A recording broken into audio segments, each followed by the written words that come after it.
Secondary School welcomes you all in statewide live online lectures for standards 10th. Today, we are continuing with the subject Science and Technology Part 2. Before starting the subject, I would like to give you some instructions to you all.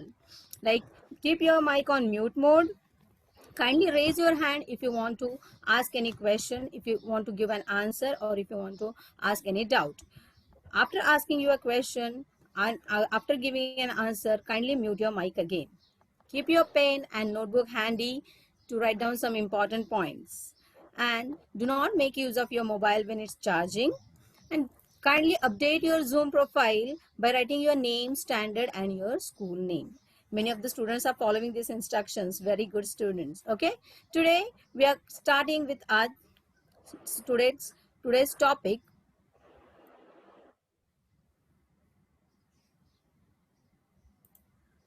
That is, we all have studied that our environment has large number of species of animals and plants, right? There are billions of species of animals and plants you can find in the environment. So they may be small, they have a different structure, they have a different size, and they may be very small, they may be very huge in nature. Okay, these are the different varieties of animals and plants we are finding in the environment.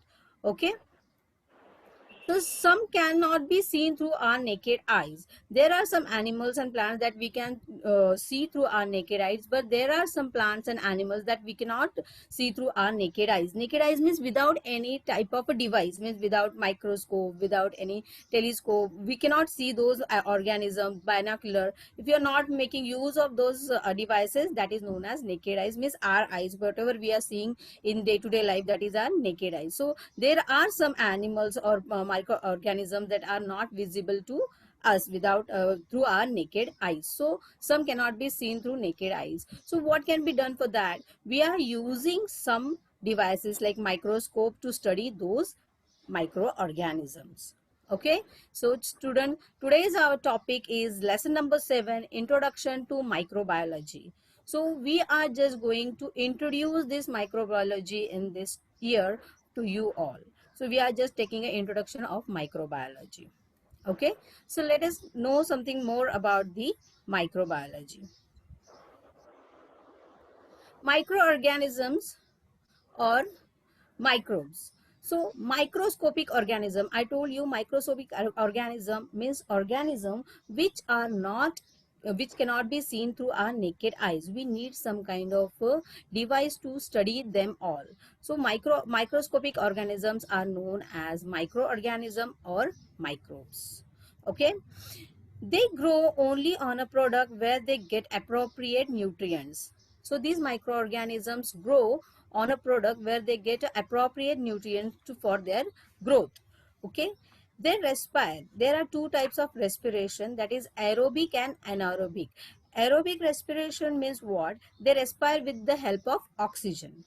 If the microorganism respire with the help of oxygen, they are known as aerobic microorganism or aerobic respiration. And anaerobic respiration means they are not making use of oxygen for their respiration. And facultative microbes means they can respire with oxygen or without oxygen. Both the way they can respire. Those are known as facultative microbes. So example is yeast. They reproduce asexual by binary fission and budding. We all have studied about the binary fission means splitting into two, and budding means having some kind of a bulge on the body, and that bulge will develop into a new microorganism.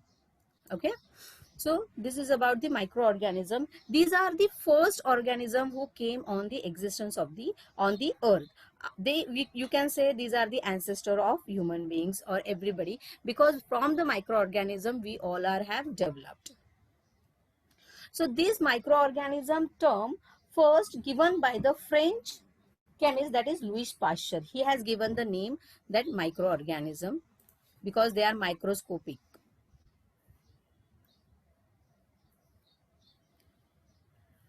Microbiology. What is microbiology? A science of microorganism.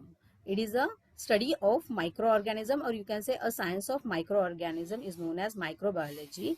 It is a study of microorganisms, those being unicellular or multicellular.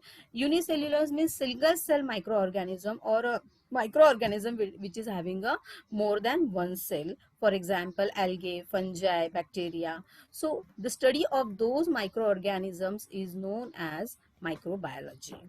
The term microbiology was given by French chemist Louis Pasteur. Now see the types of microorganism. There are two types of microorganism. There are useful microbes and harmful microbes. So we have studied in the last year about this microorganism, useful microorganisms and harmful microorganisms. Useful microbes means lactobacilli, which is present in the milk and which is used for the production of milk products. Okay, again here you can see the useful microbes are used for baking, bread making and curd making. I told you about the lactobacilli, which is used for the curd making. And harmful, it is malarial parasite, which is a microorganism. They are harming the human beings. Okay, so which different microbes are useful to us? Which are the different microbes are useful to us? Let us have something more about this. So lactobacilli, it is a microorganism. It is a name of microorganism, lactobacilli, which is present inside the water. It is present inside the milk only, and that microorganism itself is used for the production of milk products like yogurt, buttermilk, cheese, ghee, shrikand. If you want to make these products, we are making use of this microorganism which is present itself in the milk. So this is a microorganism, useful microorganism or microbe. Next is rhizobium. Rhizobium, it is present in the leguminous plants, root nodules of the leguminous plants. Okay, what is leguminous plants? So plants which belongs to the family of legumes. Okay, they produces peas, beans. These are the family, lentils. These are the family of the plants. These are called as the leguminous plants, and they have a root nodules. What is root nodules? Root nodules is a organ, or you can say a small swelling on the roots. On this roots, the rhizobium, this bacteria is present, and what they do, they convert the atmospheric nitrogen into the nitrogenous compounds like nitrates, nitrites and amino acids, and they provide this to plants, and they take the energy in the form of carbohydrates from the plants. So it is a mutual benefit. Rhizobium is giving nitrogenous compounds to the plants, and they are getting benefited by the energy in the form of carbohydrates. So mutually they are benefited to each other. That is called as symbiotic relationship. Okay, so here you just have to keep in mind that rhizobium is a microbe, useful microbe.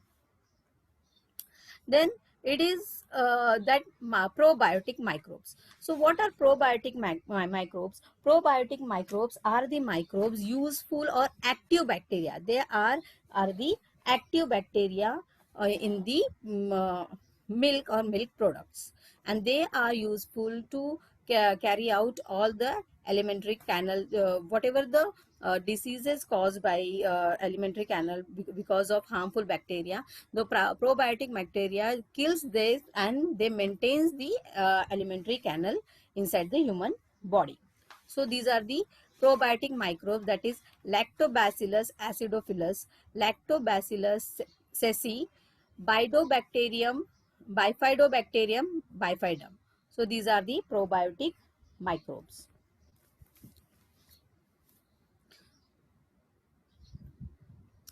Then yeast. If you talk about the yeast, yeast is used in the production of bread, wine and biofuel.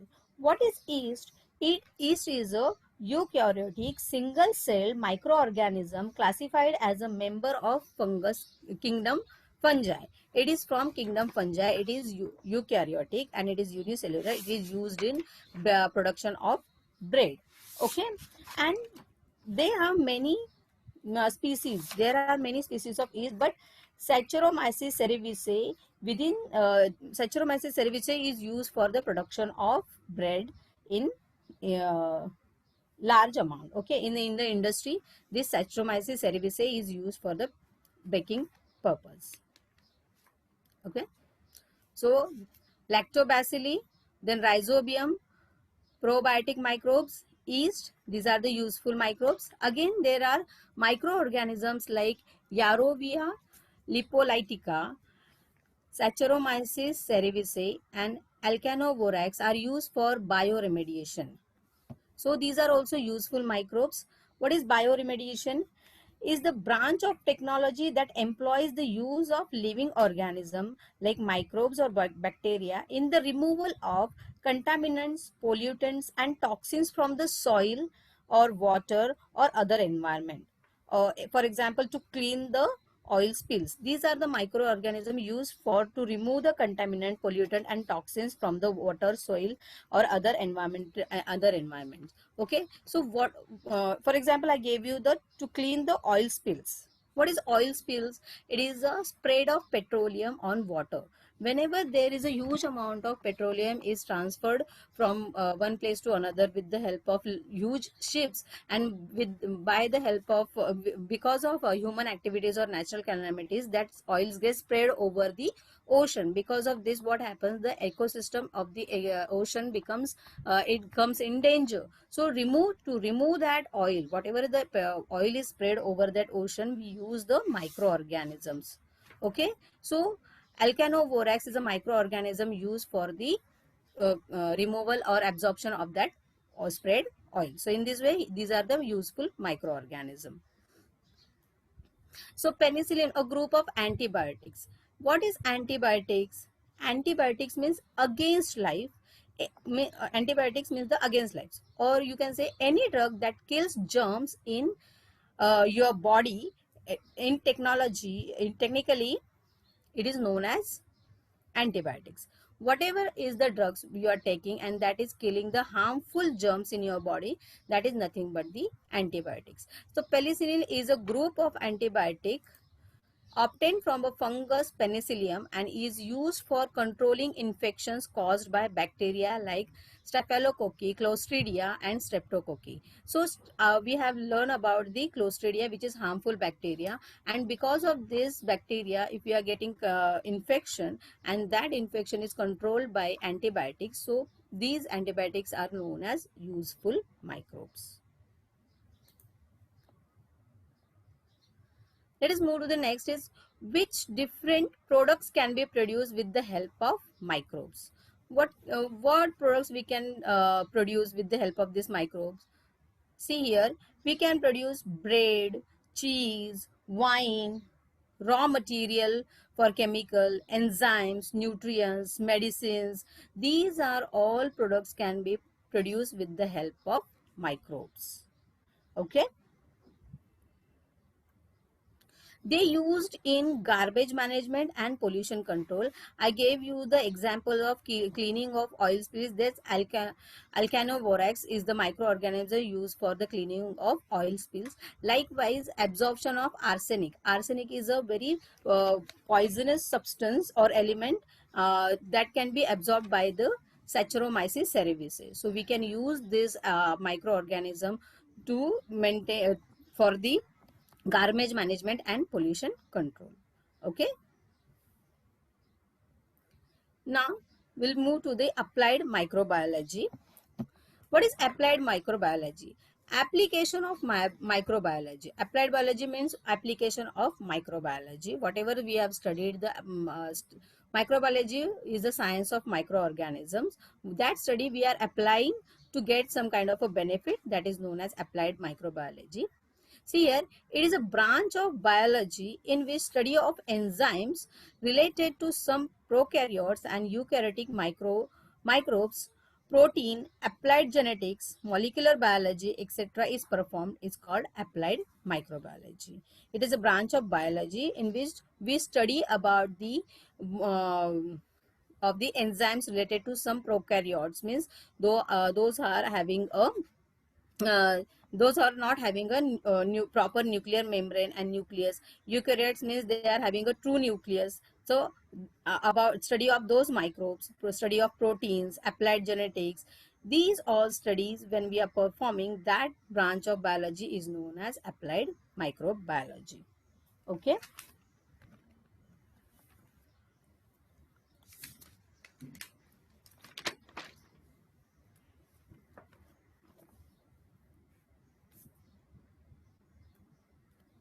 This study is used for the society, and various products like food and medicines are produced on large scale with the help of microorganisms. I just now I told you we are using microorganisms. Those are useful for us. We are using those microorganisms to have some kind of benefits. So whenever we are applying that study to produce antibiotics, medicines, for to produce different kinds of food products, vaccines, or to remove harmful bacteria, to clean the to control the pollution, these study are that is known as applied biology. This study is used for the society, and various products like food and medicines are produced on large scale with the help of microorganisms. Okay. Now see, the applied biology is also when we are making use of these products in large amount for the commercial purpose. When we are producing any kind of a product for a commercial purpose, means when we are producing that and we are selling and we are getting some kind of a money, that is a commercial purpose. So it is known as industrial microbiology.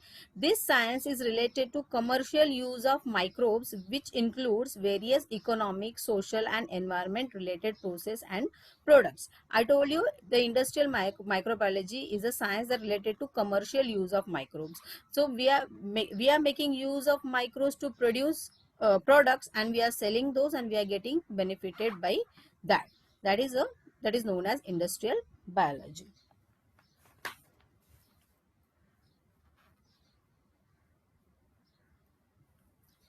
Industrial microbiology, the main features, look at the main features. Various production with the help of fermentation process, example bread, cheese, wine, raw materials for chemical, enzyme, nutrients, medicine, etc. are produced, and we are getting benefited by that. Use of microbes for garbage management and pollution control. I gave you the examples of this alkanovirus microorganism used for the cleaning of oil spills, and here arsenic, absorption of arsenic, the Saccharomyces cerevisiae microorganism is used. Bread, cheese, these are produced in large scale, they are sold out, and we are getting benefited by that. So these are the main features of industrial microbiology.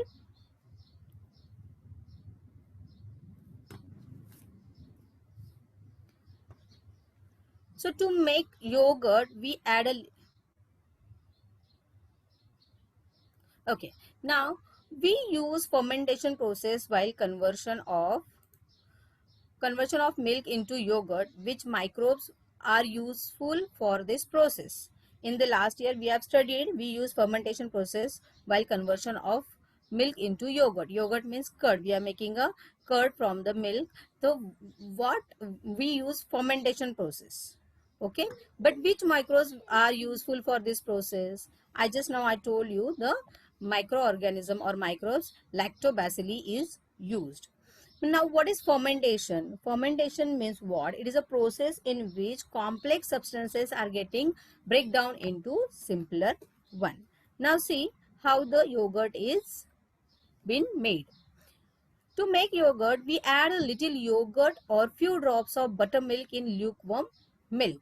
Lukewarm means it is not hot. We can feel the warmness of the that milk by touching our hands. So it is a lukewarm, not very hot. So to make yogurt, we add a little yogurt or few drops of buttermilk. We add 1 spoon of yogurt, or we add few drops of buttermilk in the milk, and we stir it. Then what do? We keep it undisturbed for about 8 to 10 hours.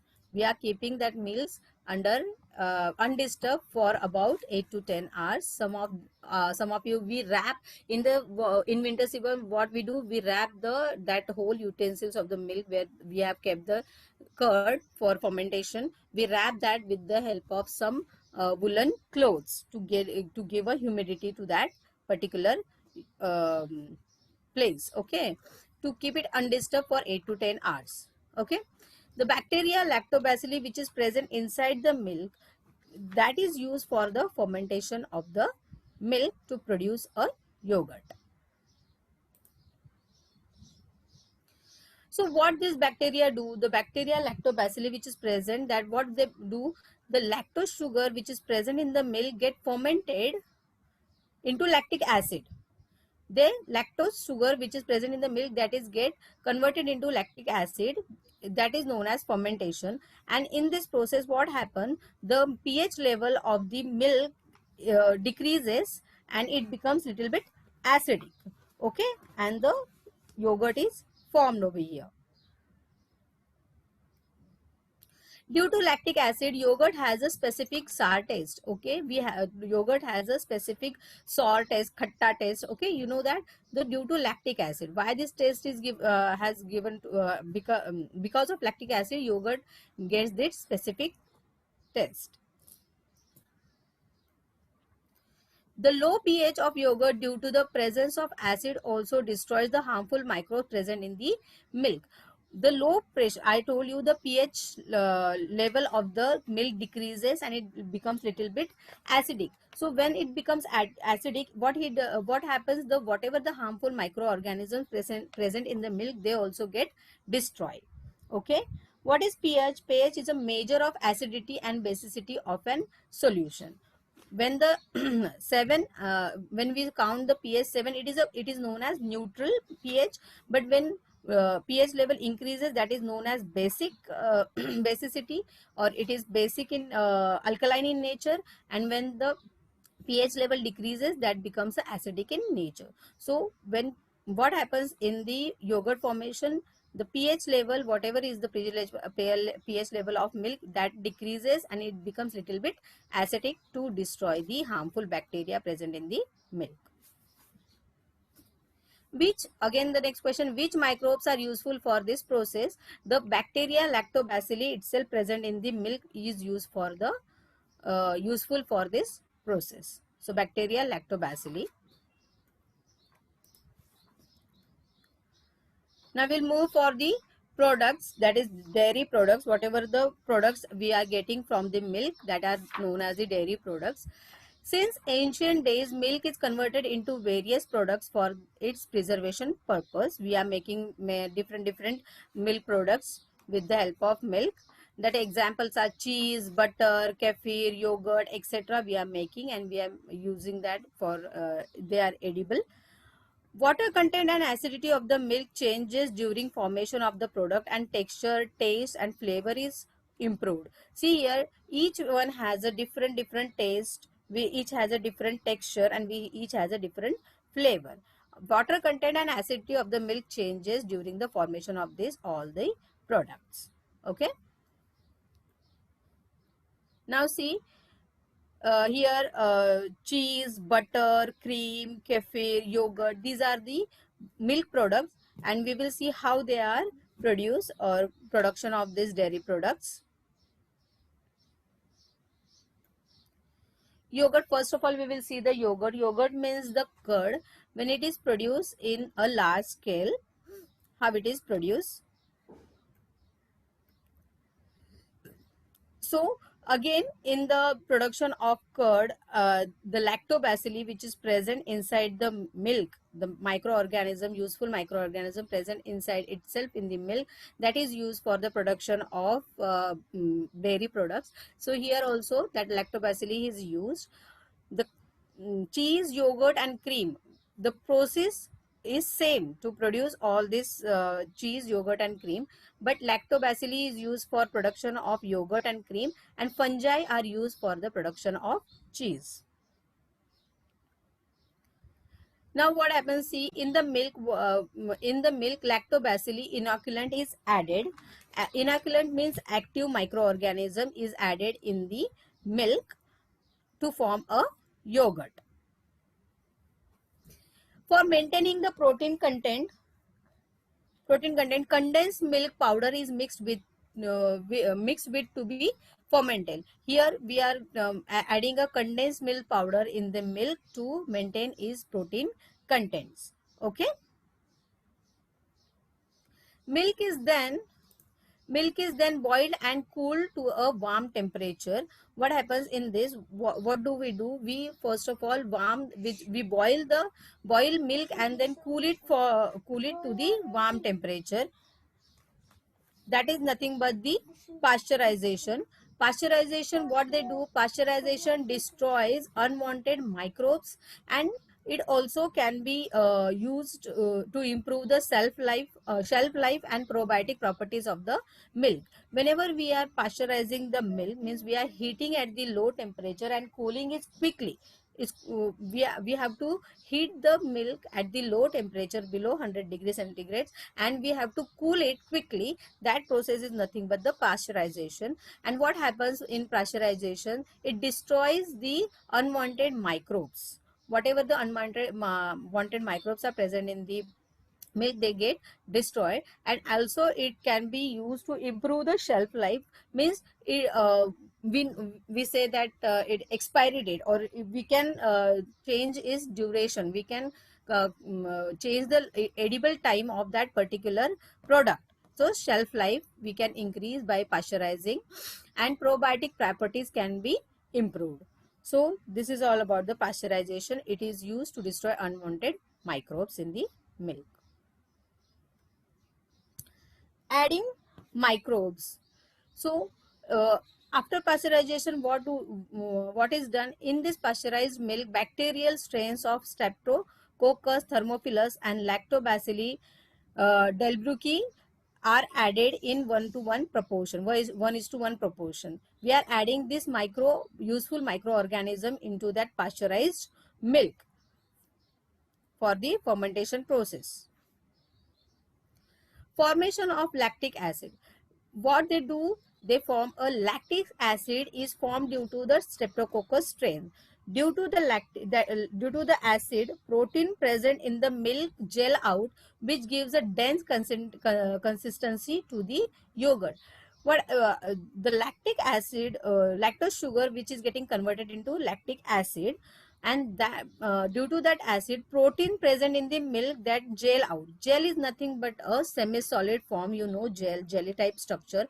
The milk get converted into jelly type structure and gives a dense consistency to the yogurt, somewhat solid consistency.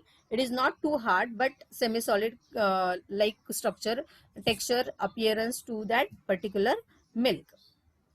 Acetaldehyde-like compounds are formed due to lactobacillus strain. It gives the sour taste to the yogurt. The taste of the yogurt is because of the acetaldehyde-like compound are formed in the milk. Okay. So whenever there is fermentation taking place, this acetaldehyde-like compounds are formed, and because of this, the yogurt is having a sour taste.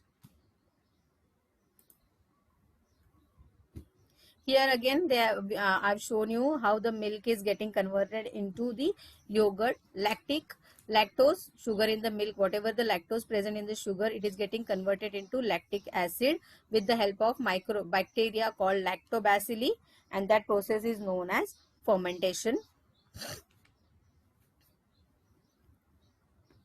Coagulation of the milk proteins means that water is getting separate out, and the protein whatever is present, that is forming a semi-solid form, that is getting converted into semi-solid form.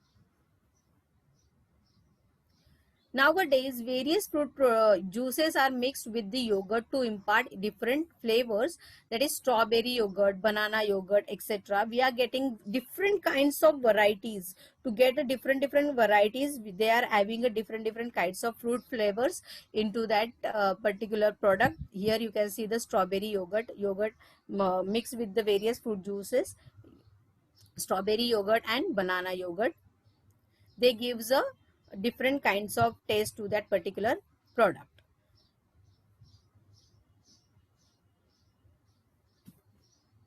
It is about the yogurt. Now we will move towards the butter. It is a next product prepared by with the help of milk. Okay, the procedure is same as I told you about the yogurt, how the yogurt is prepared, and this procedure is same for the production of butter.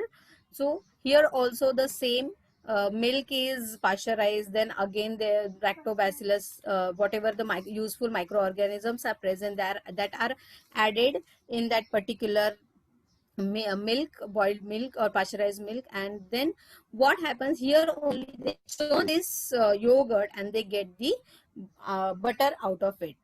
Okay.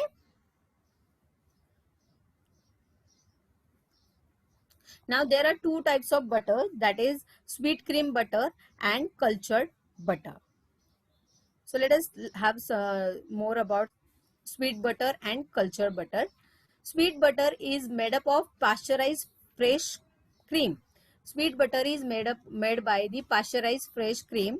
It is not sweet, though it is it named as a sweet butter, but it is not sweet. It is famous in US and it is salted or unsalted.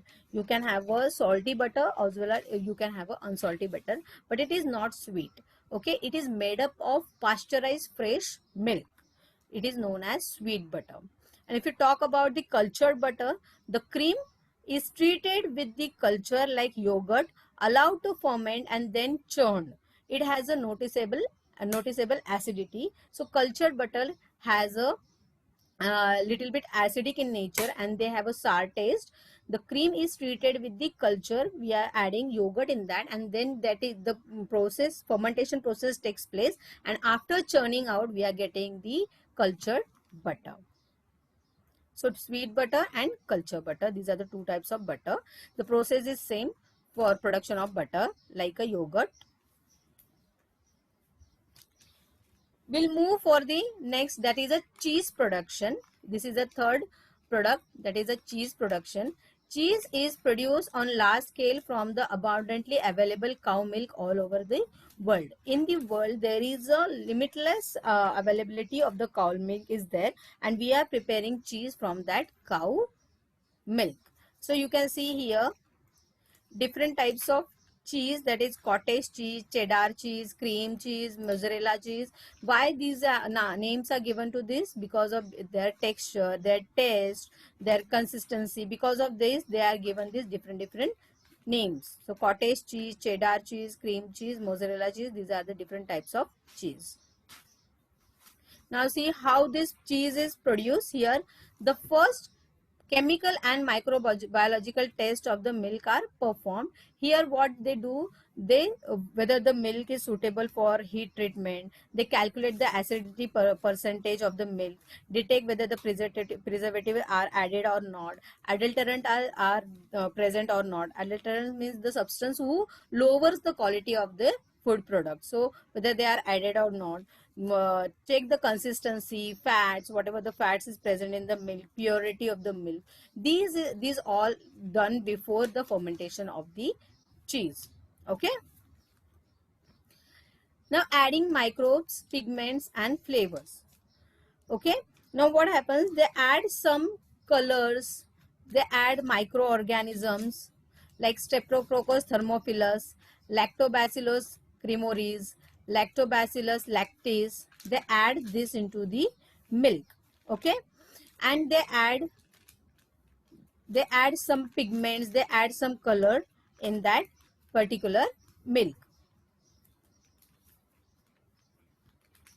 See here again, they are adding here essential microbes, pigments, flavors are added to impart the sourness of the milk, to get a taste, sour taste.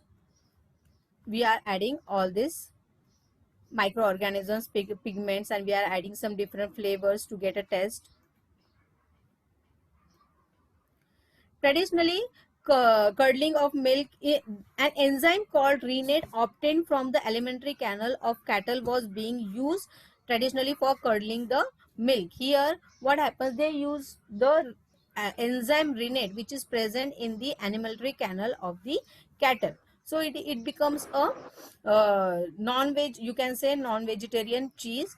And for vegetarian cheese, what they use, an enzyme protease obtained from the fungi is used to produce a vegetarian cheese. So enzyme which is present in the alimentary canal of the cattle is used for the preparation of cheese, that is non-vegetarian cheese. And for the vegetarian cheese, what they use an enzyme protease obtained from the fungus. Now what is enzyme? Enzyme are the you can say they are typically proteins, and they, when you are adding the enzymes in particular reaction, they speeds up the chemical reaction. So to speeding up the chemical reaction, we use the enzymes.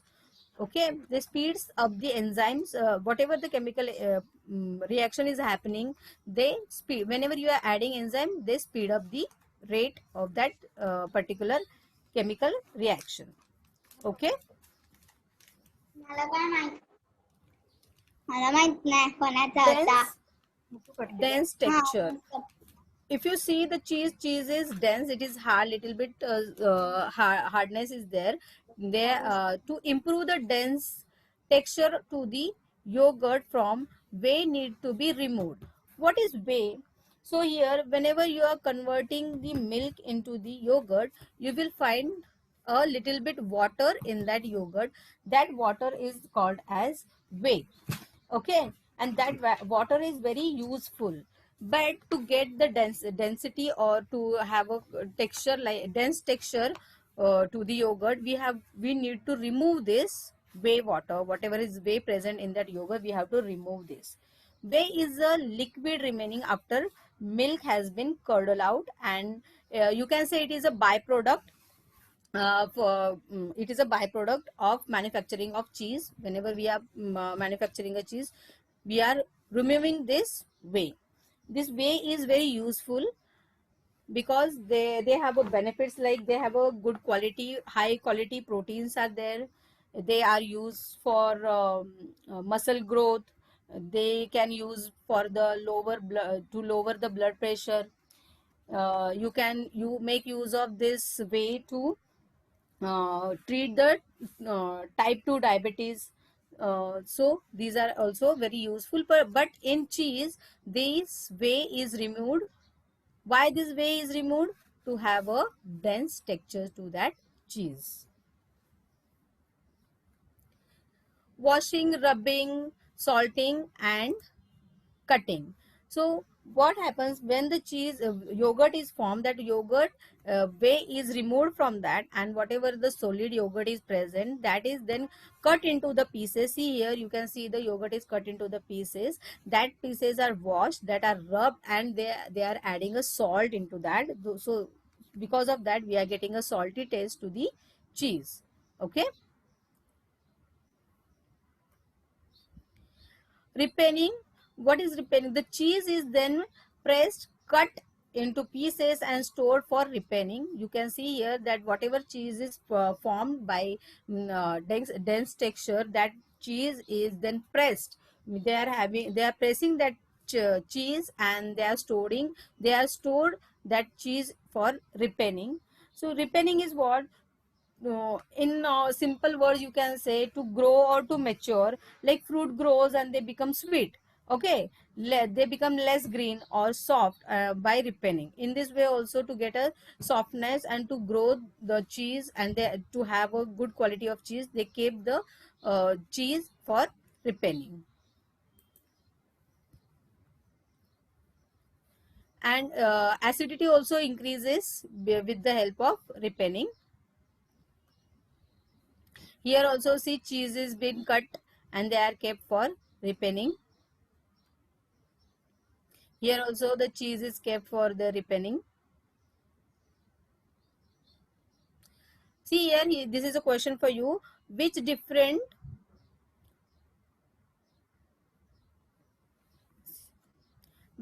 types of cheese are used in Western food like pizza, burger and sandwiches? You have to find out the information about this question and you have to send it to your teacher. Okay, which types of cheese are used in Western foods like pizza, burger and sandwiches? What is the difference between those types of cheese? I have given you here picture. You can find out the difference and you have to write down the difference and you have to send it to your teacher. Okay. So today, student, we have done with the microorganisms, applied microbiology, industrial microbiology, main features. What are the main features? What are the dairy products? In that, formation, product, yogurt production, butter production and cheese production we have done with this. Okay. So microorganisms cannot be seen through our naked eyes. We need some kind of a device, and microbiology means the study of that particular microorganism is known as microbiology. Okay. So now I would like to ask you a few questions which are very easy. If you know the answer, just raise your hand. I'll give a chance to you. Very easy. Read it carefully, listen it, and then try to answer it. The first one is here on your screen. Which microbes are present in milk? Which useful microbes are present in milk? If you want to give answer, just raise your hand. Here I can see Khatija Sheikh 10th D. Yes.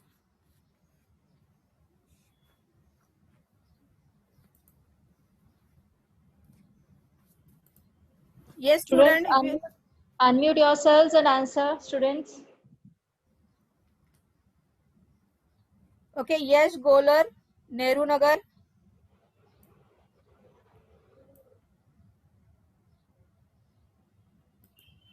Yes, you can unmute yourself.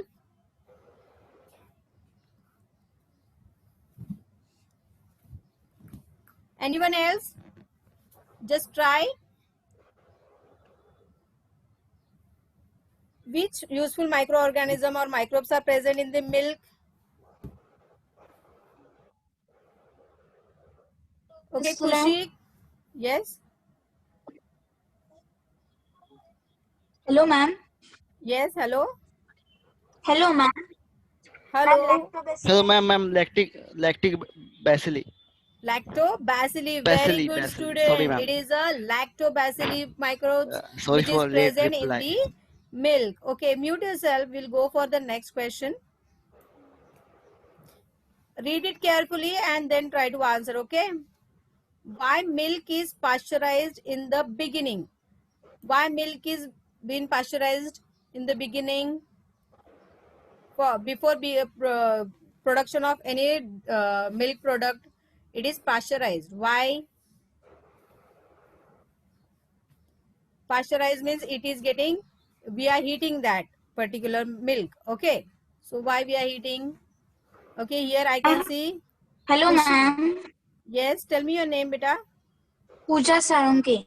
Oh yes, go ahead, tell me your answer. Ma'am, for destroying the microbes. Very good. To destroy the unwanted microbes present in the milk. Very good, Pooja. We'll go for the third one here. Just read it carefully. Why whey is removed during cheese production? Whey, whatever is the remaining part after production of the yogurt, the liquid part, why that is removed? Here I can see Khushi. Khushi Pramod, can you tell your answer here? Ma'am, for getting a dense structure. Very good. To get a dense structure to the cheese, the whey is been removed from the cheese of yogurt. Very good students. You all have understood the topic today. What you have to do, you just have to write down the process for production of cheese. Okay, in the next chapter we will go for the next topic, and whatever the questions I have given you in this particular lecture, you have to write down those answers and you have to send it to your teacher. Okay, now if anybody is having any doubt, you can ask me.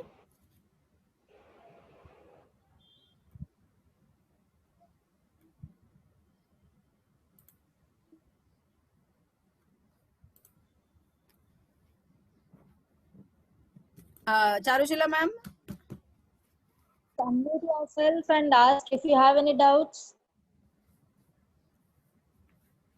Students, those who are raising their hands, unmute yourselves and ask the doubts if you have. Okay, ma'am, we'll wind up our lecture. Okay, thank you ma'am. Thank you very much. Yeah, thank you so much. Thank you, Pushpa ma'am, for the lecture. Thank you, Rupali ma'am, for coordinating with me. Thank you. Thank you, students. Tomorrow again we'll join together at 8 o'clock for the next lectures. So stay tuned. Revise it. Get the questions written in your book if you have any doubts, so that the next lecture you can clear your doubts. Thank you all. Thank you.